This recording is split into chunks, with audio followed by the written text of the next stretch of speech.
जनजाति पिछड़ा एवं अल्पसंख्यक शिक्षक महासभा के तत्वावधान में हमारे बीच उपस्थित हमारे जिले के मुखिया, शिक्षा विभाग के मुखिया, हम सबके संरक्षक डॉक्टर अजीत कुमार गंगवार जी, हमारे बहुत ही अच्छे अधिकारी पीएस हैं जो कि और बहुत ही बढ़िया बोलते हैं, अभी आपने देखा कभी भी हैं और अपनी छाप को छोड़ जाते हैं। ऐसे हमारे अधिकारी श्री डॉक्टर ओपी राय जी जो कि राजकीय इंटर कॉलेज में प्रधानाचार्य हैं।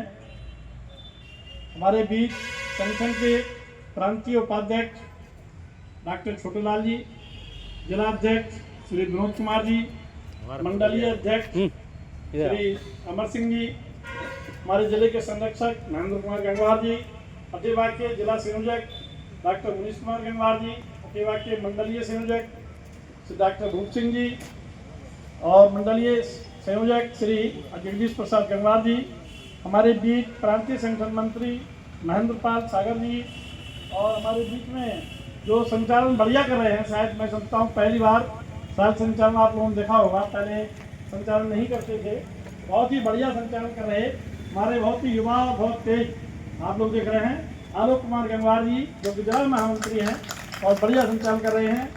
हमारे बीच जैसे संख्या की बात हो रही थी, बहुत संख्या है। आप देखिए सीधे स्कूल से आए हुए हैं जो यहाँ तपे हुए बैठे हुए हैं। मैं समझ रहा हूँ सुबह 7 बजे इन्होंने नाश्ता है जो कुछ किया होगा और इनमें से कोई भी भोजन किए हुए नहीं है। साथ सीधे जिससे बात हुई बोले साहब फिर चले जाते, टाइम निकल जाता, लेट जाते, तो हम गए ही नहीं, हम सीधे चले आए। और मैं समझता हूँ प्रदेश के हर तहसील से लोग आए हुए हैं, जैसे कि मीरगंज से श्री प्रमोद कुमार जी अपने आरपी इंटर कॉलेज प्रतिनिधि साहब हैं, स्टाफ के साथ आए हुए हैं। ऐसे ही मुनीश गंगवार जी के साथ गजेंद्र सिंह जी सोहड़ा इंटर कॉलेज से आए हुए हैं। आपका बहड़ी का स्टाफ है, श्रीनगर का स्टाफ है, दुमखदा के साहब परमेश्वर दाल जी यहाँ पर मौजूद है, भी शायद यहाँ बैठे हुए, और उठौरा से स्टाफ आया हुआ है। हमारा श्री आशीष कुमार सिंह जी जो प्रिंसिपल साहब है वहाँ के, उनके साथ आए हुए हैं। सुभाष इंटर कॉलेज से तो हमारे मंडलीय अध्यक्ष जी हैं, और साथ में हरिओम आनंद जी, PM वर्मा जी, रुद्रनाथ मौर्य जी, सभी साथी, और श्री PK सिंह जी नवाबगंज से आए हुए हैं। मतलब हर तहसील को यहाँ पर जो है वो बैठी हुई है। मैंने नाम इसलिए लिया, वो ये ना समझे यहाँ हर तहसील का प्रतिनिधि है जो कि दूर से आया है। जो 40 किलोमीटर दूर जिनके विद्यालय हैं, यहाँ से 45 किलोमीटर दूर औला है, और मीरगंज में यहाँ से 36 किलोमीटर से अधिक है। ऐसी जगह से सोहड़ा यहाँ से 70 किलोमीटर है। ऐसी जगहों से लोग आए हुए हैं और यहाँ पर प्रतिनिधित्व कर रहे हैं। महिला बहनें आई हुई हैं, प्रतिनिधित्व कर रही हैं। ऐसे हमारे जुझारू साथियों जो कि शायद आज व्रत आपने मंगल का कर लिया, ऐसे साथी बैठे हुए हैं, उनको मैं नमन करता हूँ, उनका अभिनंदन करता हूँ कि वो इतना समय दे रहे हैं। साथियों मैं संगठन का जो धरना आयोजित हो रहा है इस पर आता हूँ। देखिए प्रदेश के जो हमारा ज्ञापन है, इससे पढ़ने से पहले मैं कुछ चीज़ें यहाँ पर व्यास महोदय जी के सामने, हमारे हालांकि जो हमारे भी जिलाध्यक्ष जी, प्रांतीय उपाध्यक्ष जी, उन्होंने रख दिया है, पर मैं भी रखना चाहता हूँ कि साथ महोदय यहाँ पर जो शिक्षक समस्याएं होती हैं आप सुनते हैं, मगर तुरंत यदि विस्तारित होती हैं, शिक्षकों को आना ना पड़े, और जो फाइल होती है इसमें जरूर देख लिया करें कि फाइल आई कब और आपने साइन करके अकाउंट ऑफिस में भेजी कब। क्योंकि अभी जल्दी में ही आपकी मैंने जानकारी में भी डाला है कि लोग एक महीने तक फाइल दबाए रहते हैं। जैसा कि अभी श्री अमर सिंह जी का 1 हफ्ते का श्री भूप सिंह जी कहा था 1 हफ्ते का टाइम हम लोग को दें, पर अगले हफ्ते फिर आके देखें। तो अब शिक्षक यहाँ पर आवे, ये अच्छा नहीं लगता है ना। संगठन का पदाधिकारी, हम लोग एक सीमा होती है, तो हम लोग यहाँ पर आकर के महीने में 1 दिन जरूर आएंगे, मगर फाइल को जरूर ये देखना चाहिए कि पटल सहायक आगे दबाए हुए क्यों है। अभी यहाँ से आज वेतन उदाहरण हो रहा था, मैं कुछ खुलकर उदाहरण दे रहा हूँ। वेतन उदाहरण की फाइल 22 दिन बाद में अकाउंट ऑफिस में गई। श्री हरिओम गंगवार यहाँ बैठे हुए हैं, उनकी फाइल थी। मैंने जाकर के पूछा, पता लगा फाइल उसी दिन फाइल कल फिर वापस हुई, और उसके बाद में आज देखा तो 8 फाइलों पे उसमें एक आपत्ति क्या लगी है अकाउंट ऑफिस के द्वारा कि साहब इसमें एंट्री नहीं है वेतन वृद्धि की, जो कि जुलाई में चलनी थी। जब आप ही 2 महीने फाइल रखे रहोगे, वेतन वृद्धि चलेगी कैसे भाई? फाइल तो जुलाई का जो वेतन मिला है हम लोगों के लिए उसमें चली है, जो 20-22 जुलाई के लगभग चली होगी, और वो फाइल यहाँ पर जून से पहले की है। तो फाइल तो सर्वसुख जब आपके कार्यालय में है तो भाई यहाँ प्रिंसिपल थोड़ा जाएंगे नहीं, या तो आपको उस दिन वापस कर देना चाहिए था कि इस पर इंक्रीमेंट चला के लाइए। ऐसी आपत्तियाँ बेवजह की यहाँ लगाई जाती हैं, जिससे मैं एक उदाहरण दिया मैंने, इससे लोगों का मानसिक उत्पीड़न होता है और वो परेशान होते हैं। आप लोग जानते हैं जब जब जब हमारा स्वस्थ मस्तिष्क होगा, हम स्वस्थ हमारा दिमाग होगा, हमारे काम भी सब आप जब कर रहे होंगे, निश्चित तौर पर यहाँ पर आप लोग देख रहे हैं, चाहे ऑनलाइन कोई भी कार्यक्रम हो, कोई भी रैलियाँ हों, यहाँ के लोग हर आदमी बढ़ चढ़ के हिस्सा लेते हैं। यूडाइज हो, डीबीटी हो, जो कि हम लोग नहीं भी जानते, पुराने लोग हैं, वो भी समय समय पर करके देते हैं।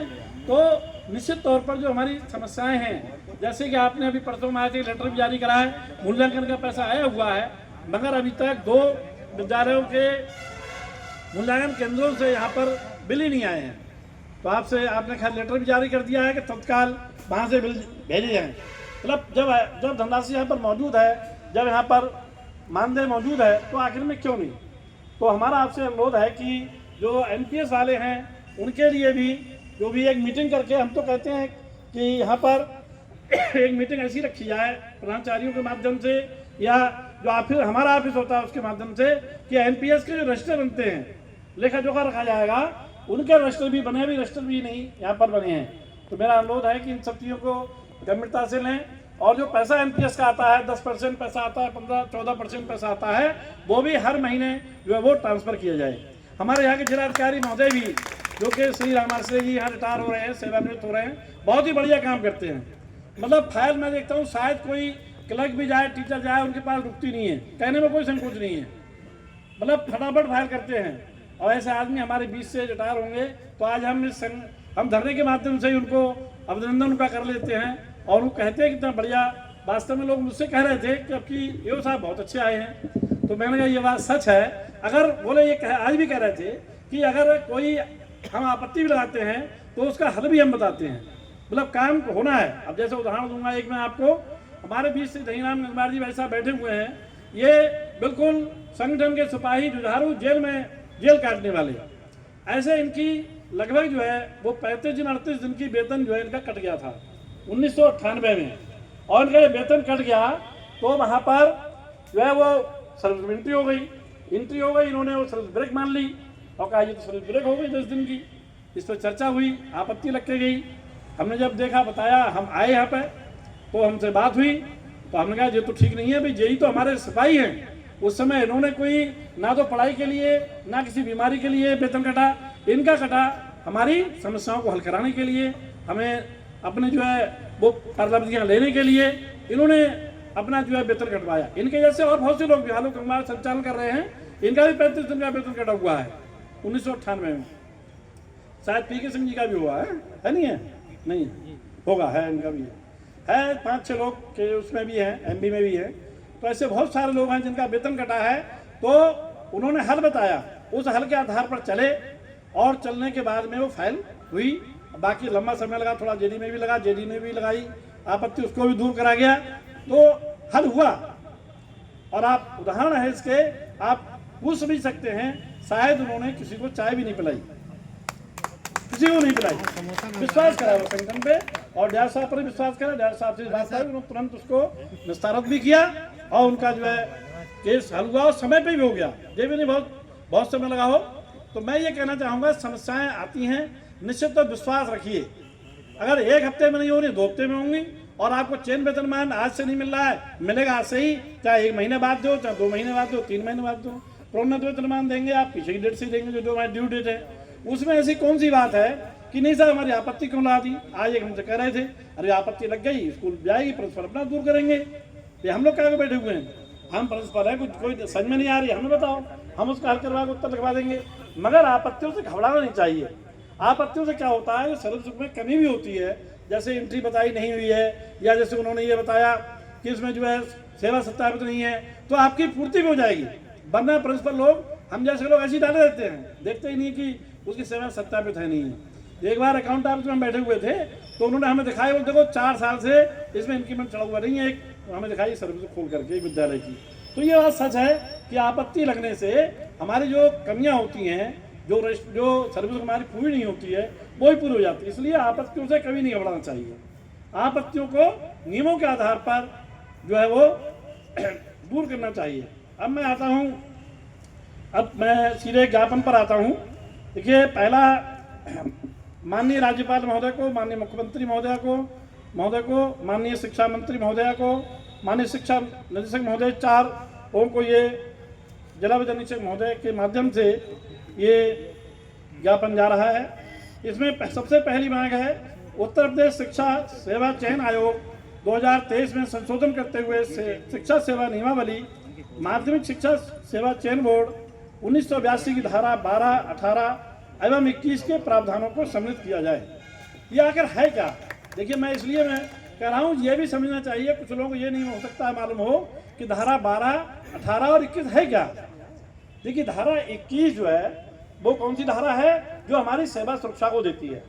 ये हमें सेवा सुरक्षा हमारी करती है कि जब तक यदि हमारा कोई भी प्रबंध तंत्र यदि कोई कार्रवाई करता है, कोई सस्पेंड करता है, तो बगैर बोर्ड की अनुमति के कोई भी कार्रवाई नहीं कर सकता, कोई हमारा इंक्रीमेंट नहीं रोक सकता।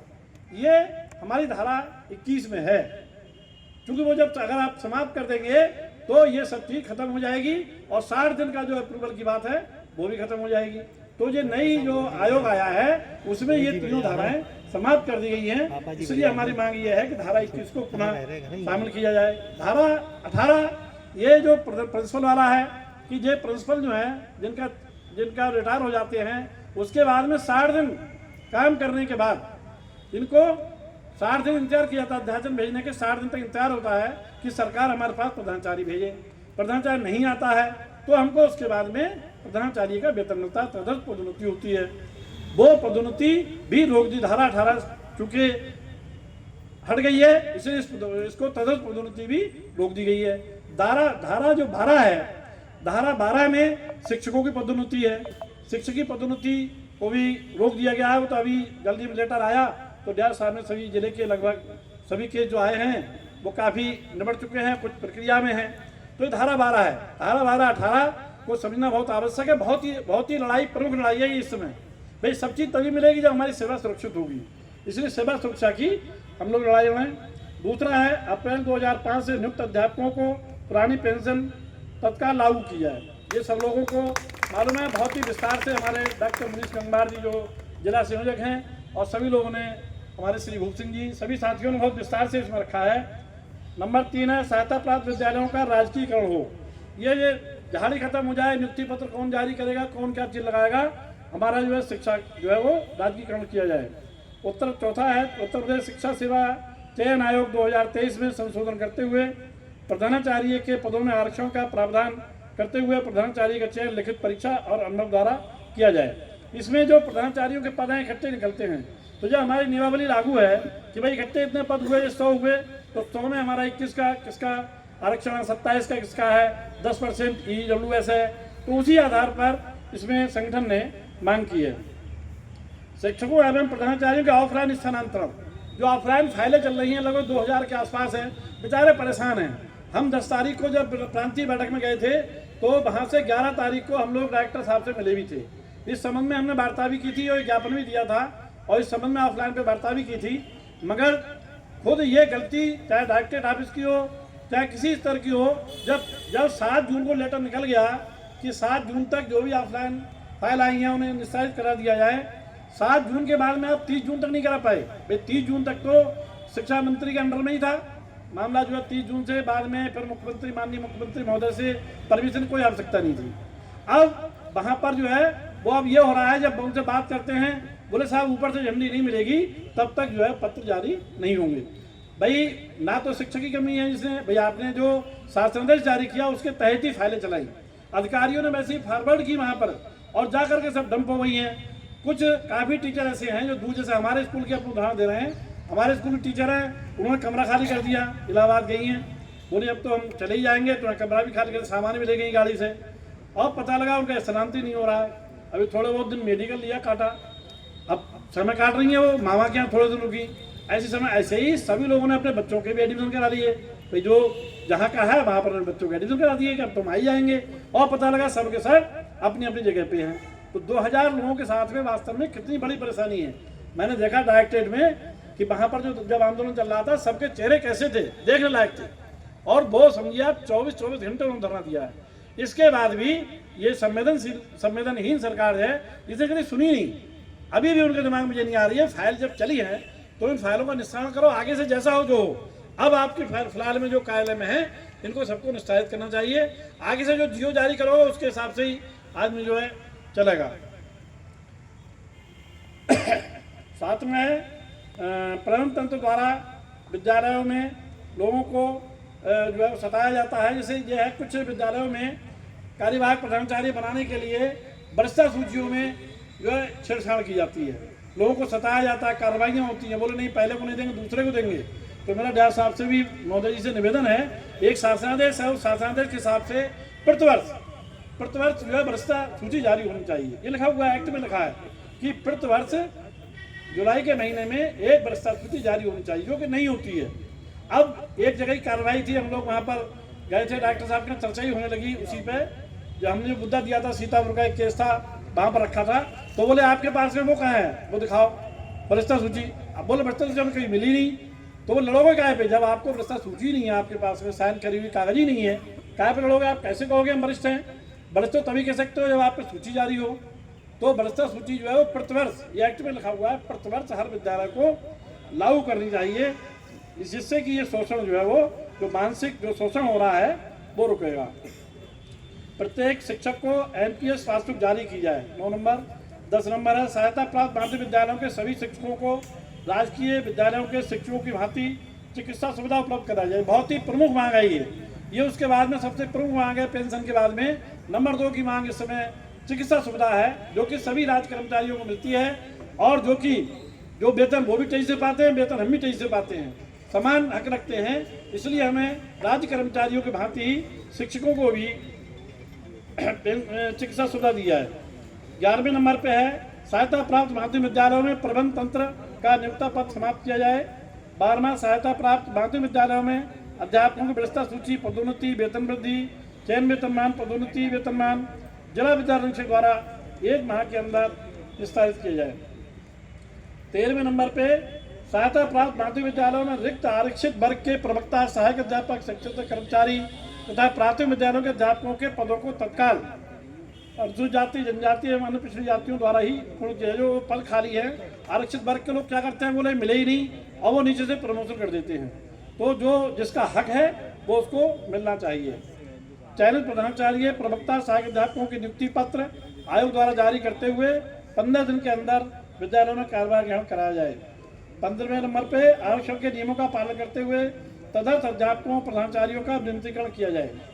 16 नंबर, वित्तविहीन माध्यमिक विद्यालयों में आरक्षण के नियमों का पालन करते हुए नियुक्त शिक्षकों को उचित मानदेय दिया जाए।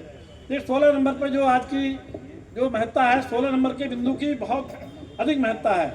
वित्तविहीन जो शिक्षक साथी हैं, जिनको अंशकालिक नियमावली के आधार पर कहा जाता है, जो कि पूर्णकालिक है, पूरे समय पढ़ाते हैं विद्यालयों में, और इनके साथ एक प्रकार का शोषण हो रहा है, जिनके लिए वेतन जो है मिलना चाहिए। सरकार एक बार जब 2016 में इनके लिए एक साल का कुछ मानदेय दिया गया था, उसके बाद में वो मानदेय खत्म कर दिया गया। भाई कुछ ना कुछ सरकार दे, सरकारी व्यवस्था में ये लोग आए, जिससे कि वित्तविहीन शिक्षकों को भी जो है वो वेतन मिले, उनकी सेवा सुरक्षा हो। कहा गया, कई बार कहा गया कि आपकी नियमावली बन रही है, मगर कहीं पर भी कोई नियमावली दिखाई नहीं दी। 17वें नंबर पर उत्तर प्रदेश संस्कृत बोर्ड द्वारा संचालित संस्कृत विद्यालयों में विज्ञापित प्रधानाचार्य, प्रवक्ता, सहायक अध्यापक पदों में अनुसूचित जाति, जनजाति, अन्य पिछड़ी जातियों हेतु आरक्षण लागू किया जाए। 18, मूल्यांकन पारिश्रमिक एवं परीक्षा ड्यूटी पारिश्रमिक सीबीएसई बोर्ड के समान किया जाए। आपको मालूम है कि 8वें की फीस 80 रुपए से कितनी हो गई, 500 रुपये, और इंटर की फीस कितनी हो गई, 100 से 600 रुपये, और पेपर कितना हो गया, 2 से 1 पेपर हो गया। सब चीज़ घट रही है, मगर बोर्ड का जो पैसा है वो बढ़ रहा है। उसका जो बोर्ड का कार्य कौन करता है, पहले बोर्ड करता था, अब नहीं करता है, अब स्कूल करता है। तो आपको ही सब रजिस्ट्रेशन करवाने हैं। अगर गलती हुई किसकी, प्रिंसिपल की, तो नाम गलत हो गया, माता का नाम गलत हो गया, पिता का नाम गलत हो गया, ये सब गलती किसकी, स्कूल की।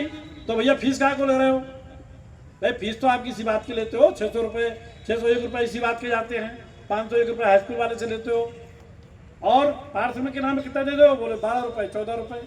एक 6 पेपर होते हैं, कितने हुए, 12 से 72 रुपये आपने मार दिए 500 रुपये से। आपके पास में कितना बचा है, 428 रुपये बचे आपके पास। उससे क्या करोगे? तो उसमें कुछ देना भी नहीं चाह रहे हैं। कमरे में ड्यूटी करना टीचर चाह रहा है, बोले कितने रुपए, बोले 48 रुपए।